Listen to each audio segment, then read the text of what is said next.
በስመ አብ ወወልድ ወመንፈስ ቅዱስ አሃዱ አምላክ አሜን። በመጀመሪያ በክርስቶስ ክርስቲያን በወልድ ውልድ በመንፈስ ቅዱስ መንፈሳውያን የተሰኛችው የክርስቶስ ቤተሰቦች የእናታችን የቅድስት ድንግል ማርያም የአስራት ያደራ ልጆች በወደደንና ባፈቀረን በጌታችን በአምላካችንና በመድኃኒታችን በኢየሱስ ክርስቶስ ፍጹም ሰላምታ ሰላም እላችኋለሁ። እንደምን ከረማችሁ? እንደምን ቆያችሁ? አሜን። የጌታችን የአምላካችን የመድኃኒታችን የኢየሱስ ክርስቶስ ስሙ ከአጽናፍ ዓለም እስከ አጽናፍ ዓለም የከበረና የተመሰገነ ይሁን። አትለየውምና እናቱ እናታችን እመቤታችን ቅድስት ድንግል ማርያም ስሟ የከበረና የተመሰገነ ይሁን። ቅዱሳን መላእክት፣ ቅዱሳን ጻድቃን፣ ቅዱሳን ሰማዕታት እንደየክብራቸውና መጠናቸው የከበሩና የተመሰገኑ ይሁኑልን። በየዓመቱ ግንቦት 21 ቀን የኢትዮጵያ ኦርቶዶክስ ተዋሕዶ ቤተ ክርስቲያን አንድ ታላቅና ልዩ በዓል ታከብራለች። እሱም የደብረ ምጥማቅ በዓል ይባላል። ለመሆኑ ደብረ ምጥማቅ ማለት ምን ማለት ነው? ይህ በዓልስ ለምን ይከበራል? እመቤታችን ቅድስት ድንግል ማርያም በዚህ ዕለት ምን አደረገች? ክርስቲያኖች ብቻ ሳይሆኑ ሙስሊሞችና አይሁድ ጭምር በዐይናቸው ያዩት ያ ታላቅ የብርሃን ተአምር ምን ነበር? ዛሬ ይህንን ታሪክና ምስጢር መሠረት አድርገን መንፈስም የሚያረካ እምነትን የሚያጸና ትምህርት እንማራለን። ይህንን ቪዲዮ እስከ መጨረሻ ስትከታተሉ ስለ እመቤታችን አማላጅነትና ክብር አዲስ ምስጢር ትረዳላችሁ። ቪዲዮውን ላይክና ሸር በማድረግ ለኦርቶዶክስ ወንድሞችና እህቶች የእመቤታችንን በረከት አጋሩ። አሁን በቀጥታ ወደ ትምህርቱ እንገባለን። ለመሆኑ ደብረ ምጥማቅ ማለት ምን ማለት ነው ከሚለው እንነሳ። ደብረ ማለት በግዕዝ ቋንቋ ተራራ ማለት ሲሆን ምጥማቅ ማለት ደግሞ የጥምቀት ቦታ ወይም የመጠመቂያ ስፍራ ማለት ነው። ስለዚህ በጥቅሉ ደብረ ምጥማቅ ማለት የጥምቀት ተራራ ተብሎ ይተረጎማል። ይህ ቦታ በታችኛው ግብፅ የሚገኝ ታሪካዊ ስፍራ ነው። እመቤታችን ቅድስት ድንግል ማርያም ልጇን ጌታችን መድኃኒታችን ኢየሱስ ክርስቶስን ይዛ ከዮሴፍና ከሰሎሜ ጋር ከክፉ ሄሮድስ ስደት በሸሸች ጊዜ በግብፅ ምድር ከተቀመጠችባቸውና ከባረከቻቸው ቅዱሳት ቦታዎች መካከል አንዱ ይህ የደብረ ምጥማቅ ስፍራ ነው። በመሆንም ቦታው እመቤታችን የረገጠችው የተቀመጠችበትና በኋላም ለእርሷ መታሰቢያ የሚሆን ትልቅ ገዳምና ቤተ ክርስቲያን የታነጸበት ቅዱስ ተራራ ሆነ። አሁን ወደ ዋናው አስደናቂ ታሪክ ወደ ተፈጸመበት ክፍል እንሂድ። ግንቦት 21 ቀን ስለምን ይከበራል? ምንስ የተደረገበት ቀን ነው? ይህ ቀን የሚከበረው እመቤታችን ቅድስት ድንግል ማርያም በደብረ ምጥማቅ ገዳም በብርሃን ተከባ በአካልና በግልጽ ለ5 ቀናት ያክል ለሕዝቡ ሁሉ የተገለጠችበት ታላቅ ተአምር ለማሰብ ነው። ታሪኩ የተፈጸመው በሦስተኛውና በአራተኛው መቶ ክፍለ ዘመን አካባቢ ቤተ ክርስቲያን በሰላም በምትኖርበት ዘመን ነው።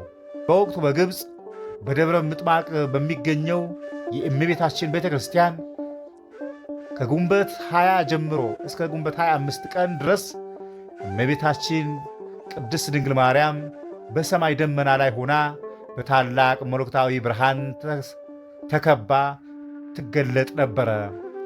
ይህ መገለጥ ልዩ የሚያደርገው ምንድን ነው ብንል ለአንድ ወይም ለሁለት ሰው ብቻ አይደለም የተገለጠችው።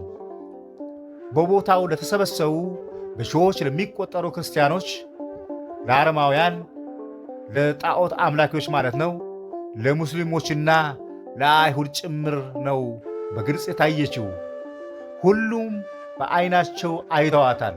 ለ5 ቀናት ያለማቋረጥ ትታያቸው ነበረ። ሕዝቡ ሁሉ ቀንና ሌሊት እያዩዋት በመገረምና በደስታ ይመለከተዋት ነበረ። በመላእክት ታጅባ ነበር። ቅዱሳን መላእክት ክሩቤልና ሱራፌል ክንፎቻቸውን እየዘረጉላት እያጠኑላትና እየሰገዱላት ሕዝቡ በዓይኑ ተመልክቷል። ቅዱሳን አባቶቻችንም ታሳያቸው ነበረ። እመቤታችን በዚያ በብርሃን ግርማዋ ላይ ሆና ሕዝቡ የሚፈልገውን ቅዱስ አባት ለምሳሌ አባ ጊዮርጊስ ዘጋስጫ አሳይን ወይም ቅዱስ መርቆሬዎስን አሳይን ሲሏት እነዚህን ቅዱሳን በፈረስ ላይ ሆነው በብርሃን ስታሳያቸው ነበረ። በዚህ ታላቅ ተአምር ምክንያት በቦታው የነበሩ ብዙ የአይሁድና አረማውያን የክርስቶስን አምላክነትና የእመቤታችንን ንጽሕና አምነው ተቀብለዋል። ክብር ለአምላካችን። ለዚህ ነው ቀኑ ደብረ ምጥማቅ ወይም ብዙዎች ያመኑበትና የተጠመቁበት ተራራ ተብሎ በቤተ ክርስቲያናችን ታሪክ የተመዘገበው። አንዳንዶች ድንግል ማርያም በብርሃን እንዴት ተገለጠች ይሉ ይሆናል። ይህ መጽሐፍ ቅዱሳዊ ነውን ብለው ሊጠይቁ ይችላሉ። የቅድስት ኦርቶዶክስ ተዋሕዶ ቤተ ክርስቲያን አስተምህሮ ሁሉ መጽሐፍ ቅዱሳዊና መንፈሳዊ መሠረት አለው። የመዝሙር 44 ጥቅስ ስንመለከት ቅዱስ ዳዊት በመዝሙር 45 በሰባ ሊቃናትና ትርጉም መዝሙር 44 ቁጥር 9 ላይ እንዲህ ይላል፣ በወርቅ ልብስ ተጎናጽፋና ተሸልማ ንግሥቲቱ በቀኝህ ትቆማለች።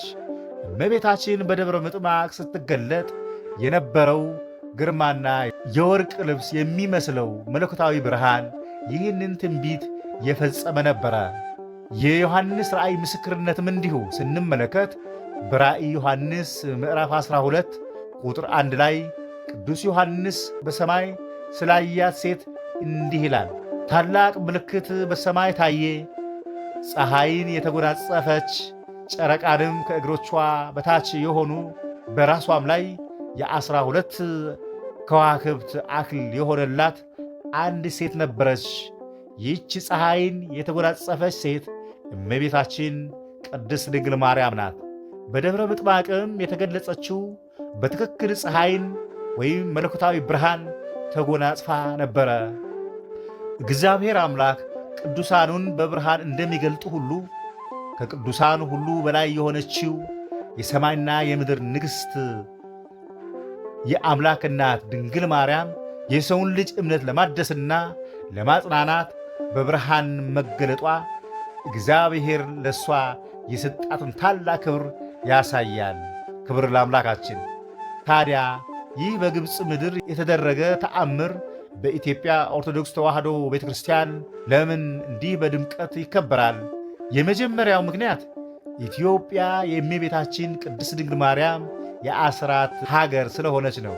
እመቤታችንን መውደድ፣ ለእርሷ ክብር መስጠት በኦርቶዶክሳውያን ኢትዮጵያውያን ደም ውስጥ ያለ ማኅተም ነው። ሁለተኛውና ዋነኛው ምክንያት በ14ኛው መቶ ክፍለ ዘመን የነገሰው ታላቅና ጻድቁ ኢትዮጵያዊ ንጉሥ አፄ ዘርዓ ያዕቆብ ነገረ ማርያም በስፋት የጻፈውና ያጻፈው ወይም ያስፋፋው ንጉሥ ይህንን የእመቤታችን የደብረ ምጥማቅ በዓል መጽሐፈ ስንክሳሩና ተአምረ ማርያምን መሠረት በማድረግ በመላው ኢትዮጵያ እንዲታወቅና በየወሩ በ21 ቀን ከሚከበሩ የእመቤታችን በዓል ጋር ተደምሮ በግንቦት 21 ቀን በታላቅ ድምቀት በበዓልነት እንዲከበር ሥርዓት ስለተሠራ ነው።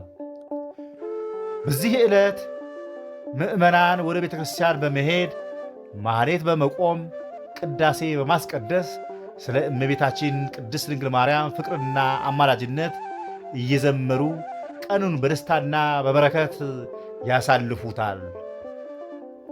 የተወደዳችሁ ወንድሞቼና እህቶቼ እመቤታችን በደብረ ምጥማቅ የተገለጸችው ሰዎችን ለመኮነን ሳይሆን ሰዎችን ወደ ብርሃን ወደ ልጇ ወደ ኢየሱስ ክርስቶስ ለመጥራት ነው። ዛሬም እመቤታችን በሕይወታችን ውስጥ በረድኤት ትገለጥልን። በቤታችን ሰላም ሲጠፋ፣ በሕይወታችን ጨለማ ሲነግስ አማልጅኝ ብለን በንጽሕና ከጠራናት እሷ የብርሃን እናት ናትና ሕይወታችንን በበረከትና በብርሃን ትሞላዋለች። የግንቦት 21 የደብረ ምጥማቅ በዓል ለሁላችንም የሰላም የፍቅርና የበረከት በዓል ያድርግልን። ሀገራችንን ኢትዮጵያን ይጠብቅልን። ይህንን መንፈሳዊ ትምህርት ከወደዳችሁት እመቤታችንን ለሚወዱ ኦርቶዶክሳውያን ሁሉ እንዲዳረስ ቪዲዮውን ላይክ ማድረጋችሁን አትርሱ። ሐሳባችሁና ለእመቤታችሁ ያላችሁን ፍቅር በኮሜንት መስጫ ላይ ሰላም ላንቺ ይሁን ድንግል ሆይ በማለት ጻፉልኝ። ለወዳጅ ዘመዶም ሼር ያድርጉት። ለቻናላችን አዲስ ከሆናችሁም ሰብስክራይብ በማድረግ ሁሉ ጊዜ የሚለቀቁ መንፈሳዊ ትምህርቶችን በቅድሚያ ያገኛሉ። የእግዚአብሔር ጸጋ የእመቤታችን የቅድስት ድንግል ማርያም አማላጅነትና የደብረ ምጥማቅ በረከት ከሁላችን ጋር ይሁን።